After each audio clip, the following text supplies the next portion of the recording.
అలానే ముఖ్య అతిథి గారు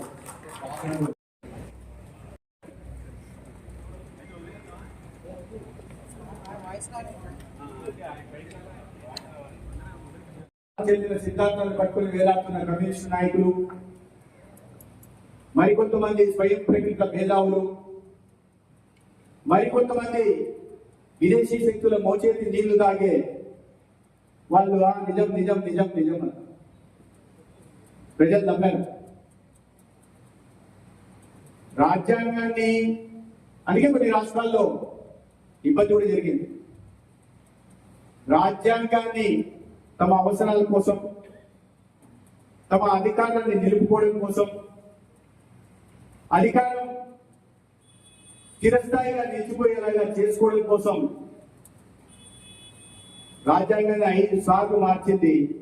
ఏ నాయకులైతే ఈ ప్రచారం చేశారో, అసత్య ప్రచారం చేశారో ఆ నాయకులు పుట్టిన కాంగ్రెస్ పార్టీ. అత్యంత చీకటి రోజు. ఇవాళ పెద్ద పెద్ద మాటలు మాట్లాడుతున్న వాళ్ళంతా అధికారం చేతిలో ఉంటే అణిచివేయడం ఎంతకాలం ఒక క్షణం పట్టదని చెప్పి పాఠం నేర్పిన కాంగ్రెస్ పార్టీ వారు ప్రజల రక్తం సాక్షిగా అవాళ చీకటి రోజులు తెచ్చిన కాలం 70వ దశకం. ఎమర్జెన్సీ గురించి మనం మాట్లాడుతున్నాం. ఏంటి ఇప్పుడు ఎమర్జెన్సీ గురించి మాట్లాడుకోవాల్సిన అవసరం ఏంటి? ఎప్పుడో 49 సంవత్సరాల క్రితం జరిగింది కదా, ఇప్పుడెందుకు మాట్లాడుకోవాలి?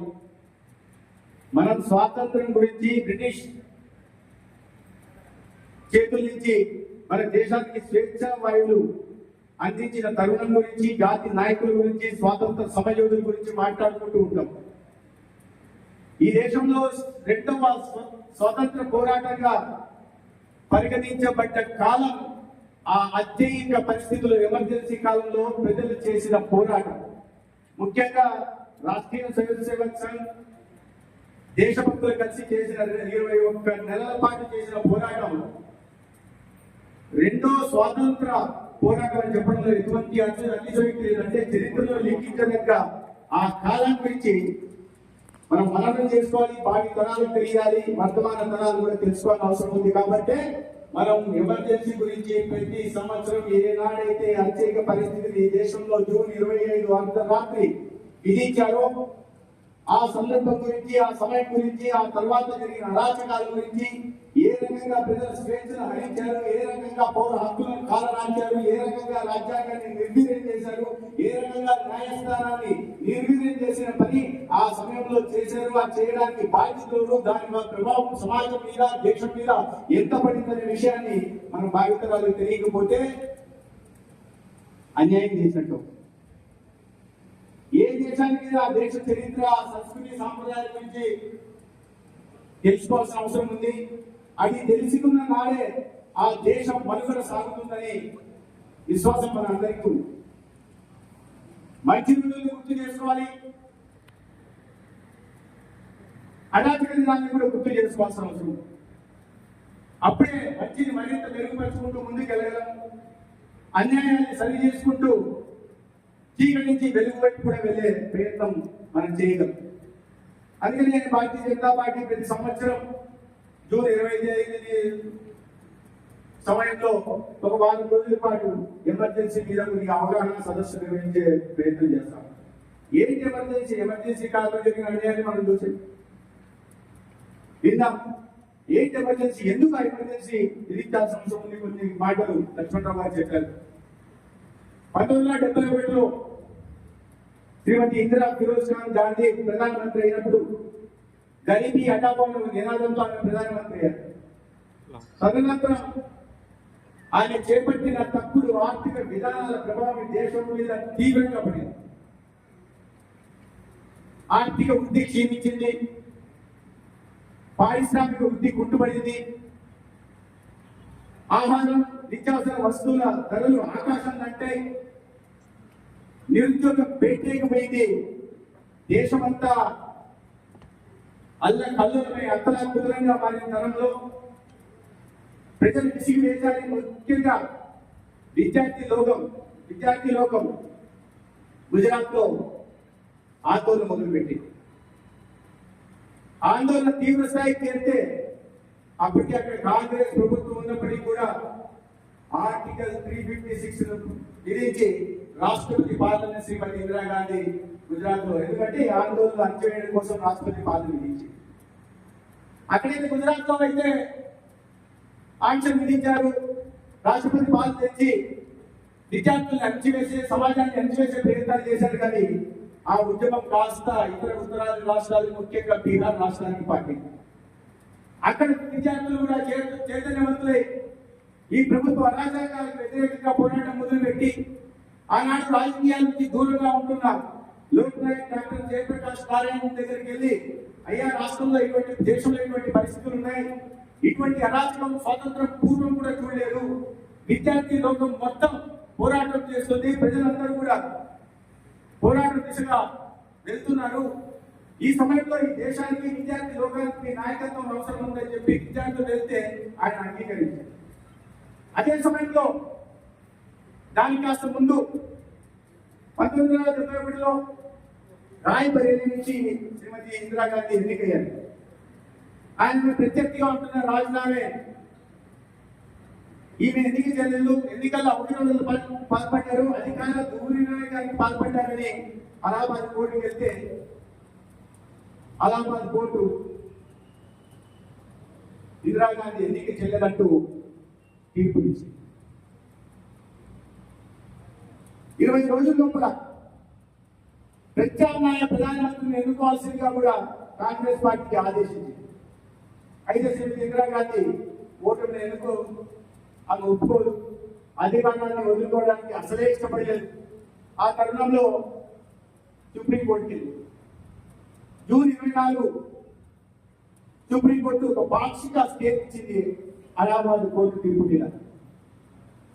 అదేంటంటే ఆమె ప్రధానమంత్రిగా తుదికి వచ్చేదాకా ఆమె ప్రధానమంత్రిగా కొనసాగవచ్చు, కానీ ఒక ఎంపీగా ఎటువంటి కార్యకలాపాల్లో కూడా పాల్గొనకూడదని చెప్పి ఒక స్టే ఇచ్చింది. ఆ స్టే ఇవ్వడానికి కారణాలు కూడా అప్పట్లో ప్రభుత్వం అధికారంలో ఉన్న ప్రభుత్వమే. జూన్ 24 స్టే ఇస్తే ఈ స్టేకి వ్యతిరేకంగా అప్పటికే ఉద్యమం ఊపందుకుంది. ఉత్తరాది రాష్ట్రాలన్నీ అడ్డుకుపోతున్న నేపథ్యంలో జూన్ 25 ఉదయం లోక్ నాయక్ జయప్రకాష్ నారాయణ రామలీలా మైదానంలో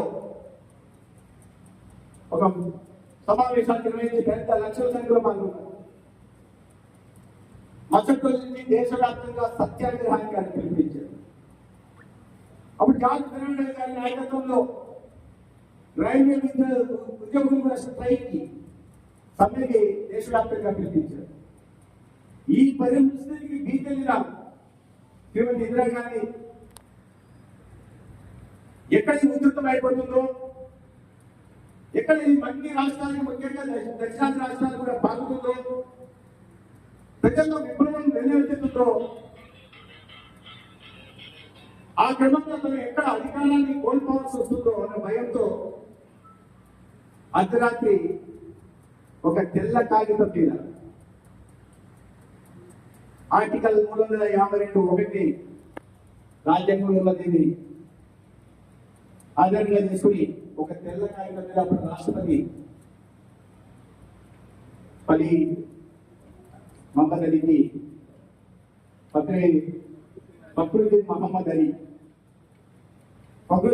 అలీకి ఆమె రాత్రి పంపిస్తుంది 11:20 ఆ తెల్ల కాగితాన్ని కేవలం ఆమె రాసి పంపించిన ఎమర్జెన్సీ విధించమని రాసి పంపించిన దాన్ని ఆధారంగా చేసుకుని రాష్ట్రపతి అర్ధరాత్రి ఎమర్జెన్సీని ప్రకటిస్తారు.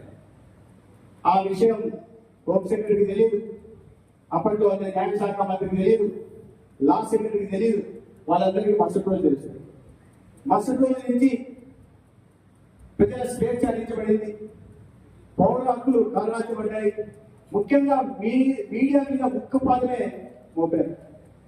అనేక మంది, వేల మంది దేశభక్తుల్ని, సత్యాగ్రహుల్ని అరెస్ట్ చేశారు.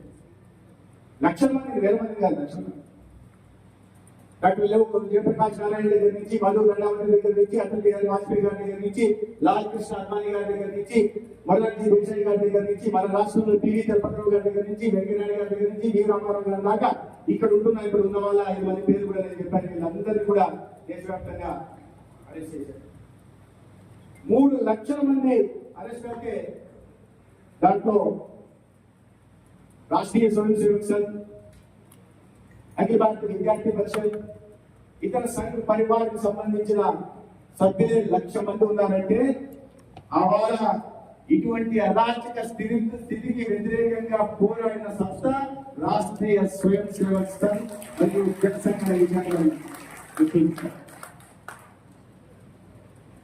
30,000 మందిని maintenance of internal security act కింద, మీసా చట్టం కింద 30,000 మందిని అరెస్ట్ చేశారు. వీళ్ళందరినీ కూడా జైలు మొత్తం దేశమంతా జైలు నిర్మించే పని. అప్పటిదాకా ఎటువంటి ఫ్యాక్టరీలు కానీ మౌలిక సదుపాయాలు కానీ కల్పన గురించి ఆలోచించారు శ్రీమతి ఇందిరాగాంధీ. అప్పుడు నేరుగా జైలు నిర్మించడం మొదలుపెట్టారు. ఎటువంటి జైలు? యాస్బెస్టాస్ షీట్లు కట్టేసి దాంట్లో ఈ ఖైదీలందరినీ చేర్చి వాళ్ళకి కనీస అవసరాలు తీర్చకుండా ఒక దారుణ దుర్భర పరిస్థితుల్లో ఉండేలాగా చూశారు. మరీ కొంతమంది ముఖ్యమైన ప్రతిపక్ష నాయకులను అయితే లునాటిక్ సెల్స్, అంటే ఈ మానసిక స్థితి సరిగా లేదు, మనస్థితి సరిగా లేదు వాళ్ళు అటువంటి సెల్స్ పంపించింది. ఎటువంటి పరిస్థితులు ఏంటంటే వాళ్ళు చేసేది నేరం? నీ అరాచకాన్ని ప్రశ్నించడమా? నీ అన్యాయాన్ని ప్రశ్నించడమా? పరిపాలన చేతికాన్ని నీ విధానాన్ని ప్రశ్నించడమా? ప్రజల పక్షాన్ని నిలబడి వాళ్ళ గుర్తుకై నిలబడి పోరాడమా? ఇదే వాళ్ళు చేసింది. ఇంత పెద్ద నేరం ఆమెకు అనిపించింది. ఇదంతా ఇంత పెద్ద నేరం చేశారని వాళ్ళకి అటువంటి శిక్ష ఆమె విధించింది. పత్రికలు అయితే చెప్పనవసరం ఉందా? పత్రికలు 3 రకాలుగా విభజించబడ్డాయి: అనుకూలులు, తటస్థులు, వ్యతిరేకులు. అనుకూలులు జెండాలు మోసారు, ప్రభుత్వం ఏం చెప్తే అది రాశారు. ఒక ఫేమస్ కోట్ ఉంది లాల్ కృష్ణ అద్వానీ గారికి, when they were asked to bend the ground. అనుకూలంగా ఉంటున్న కొన్ని పత్రికలు, అప్పుడు ఇంత పత్రిక చైతన్యం గారు ఈ పత్రికలు కూడా ఉండేవి కాదు. కొంచెం మొక్కటగా ఉండి రాయండి, సలహా చేయండి అంటే వాళ్ళ కింద పడి దొరికి పాకారని చెప్పి ఇందిరాగాంధీ. అటువంటి పత్రికల్ని అనుకూలంగా చూశారు. కొన్ని తటస్థంగా ఉన్నాయి, అటు ఇటు కాకుండా కొన్ని పత్రికలు మాత్రం వ్యతిరేకంగా నిలబడ్డాయి. ఇప్పుడే ఒక ప్రస్తావన ఇచ్చారు రామ్నాథ్ గోయికా గారు, ఇండియన్ ఎక్స్ప్రెస్, ఆయన ప్రధానంగా నిలబడ్డారు. మన రాష్ట్రంలో కూడా ఈనాడు పత్రిక రామోజీరావు గారు ప్రధానంగా నిలబడ్డారు. ఒకరోజు నేను ఈ సందర్భంగా చెప్పాల్సిన అవసరం ఉంది.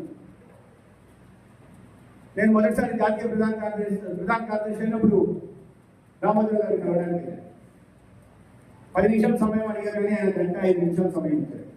అనేక విషయాలు మాట్లాడుకుంటారు. ఆ సందర్భంగా నేను చెప్పాను, ఈ రాష్ట్ర నిర్మాణంలో రామోజీరావు గారి భాగస్వామ్యం మరి ఏ రకం నుంచి ఎంత ఉందనే విషయం మాట్లాడుకుంటూ ఎమర్జెన్సీ గురించి ప్రస్తావించారు. ఆయన వాటిని గుర్తు చేసుకుంటూ దాదాపు 2 సంవత్సరాల పాటు ఇంటికి వెళ్ళలేదు. సోమాజిగూడలో ఉంటున్న ఆఫీస్లోనే తను ఉంటున్న రూమ్కే చిన్న బాత్రూమ్ నిర్మించుకొని అక్కడే ఉంటూ ఈ 2 సంవత్సరాల పాటు ప్రజలు చైతన్యం చేసే పని చేశారన్నమాట. అటువంటి పరిస్థితులు సెన్సార్షిప్ ఉండేది. ఏ వార్త రాయాలన్నా కూడా మీరు 5 స్థాయి అధికారికి చూపించి వార్త రాయాలి. పత్రికలందరూ కూడా రాజకీయ ప్రత్యక్ష పార్టీల నాయకులు కూడా ఐటీ నిఘాలు ఉండేవాళ్ళు. అనేక పత్రికా సంస్థలకి విద్యుత్ నిలిపేశారు, కరెంట్ కూడా నిలిపేశారంటే అర్థం చేస్తున్నారు. స్వేచ్ఛ గురించి ఇవాళ పెద్ద మాటలు ప్రసంగాలు ఇవాళ కొంతమంది నాయకులు చేస్తున్నారు.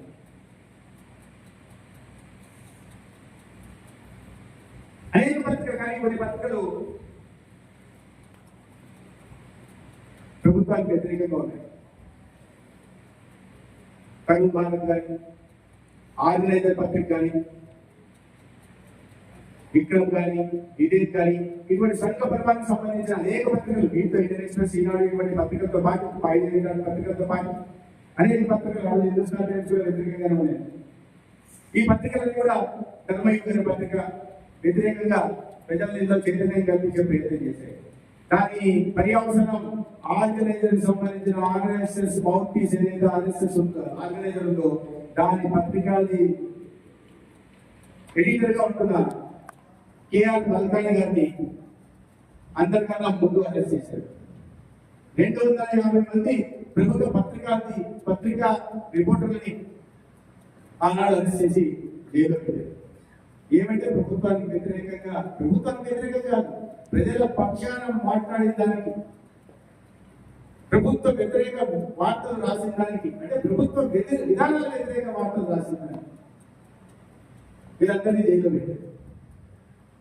న్యాయ వ్యవస్థలు అయితే చెప్పవలసిన న్యాయ వ్యవస్థ కూడా పూర్తిగా కార్యనిర్వాహక వ్యవస్థ ముందు, అంటే ఆనాడు ప్రధానమంత్రిగా ఉంటున్న ఇందిరాగాంధీ ముందు ఆ పార్టీ ముందు మొదలైంది.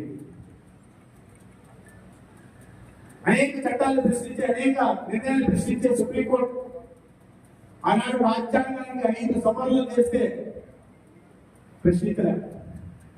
ఒకే ఒక సుప్రీంకోర్టు జడ్జి హెచ్ఆర్ కన్నా మాత్రమే జబల్పూర్ కేసులో ప్రభుత్వానికి వ్యతిరేకంగా తీర్పునిచ్చారు.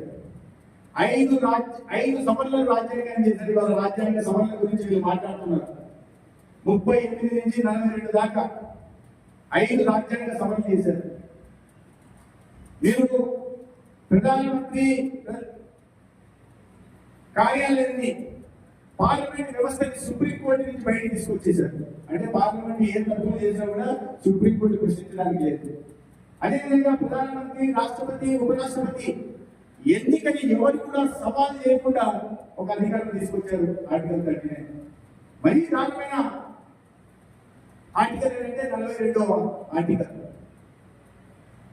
మన ప్రియాంబుల్లో, మన రాజ్యాంగం ప్రియాంబుల్లో డాక్టర్ బిఆర్ అంబేద్కర్ గారు రాసిన రాజ్యాంగ ప్రియాంబుల్లో సావరిన్ డెమోక్రటిక్ రిపబ్లిక్ అని ఉంటుంది. ఇండియా సావరిన్ డెమోక్రటిక్ రిపబ్లిక్ అని ఉంటే దాన్ని మార్చి sovereign socialist secular, underline the word secular democratic republic అని పేరు మార్చారు. ప్రియాంబుల్ మార్చిన వాళ్ళు ఇవాళ రాజ్యాంగాన్ని మారుస్తారని అసత్య ప్రచారాలు చేస్తుంటే, ముసలి కన్నీరు కాలుస్తుంటే మనం చూస్తున్నాం. కొన్ని యువతలందరూ ఎందుకంటే ఇప్పుడు మరి ప్రధానంగా ప్రతి సంవత్సరం ఈ ఎమర్జెన్సీ మీద ఇటువంటి అవగాహన సదస్సులు నిర్వహించాలి, యువతలో చైతన్యం కలిగించాలి, ఆనాడు జరిగిన అరాచకాలను తెలియజెప్పాలని ఎందుకంటున్నా అంటే ఇటువంటి పనులు అరాచకాలు పాల్పడిన వాళ్ళే ఇవాళ సుత్తపూసలాగా దయ్యాలు వేదాలు వెల్లించినట్టుగా ఇవాళ వచ్చి ఒక 10 సంవత్సరాలుగా ఒక పారదర్శక పాలన, ప్రజారంజకమైన పాలన అందిస్తున్న నరేంద్ర మోడీ గారి మీద బుద్ధ చల్లే ప్రయత్నం చేశారు. పౌర హక్కులను కాలరాల్చి జీవించే స్వేచ్ఛను హరించి, జీవించే స్వేచ్ఛను కూడా హరించారు. అటువంటి వాళ్ళు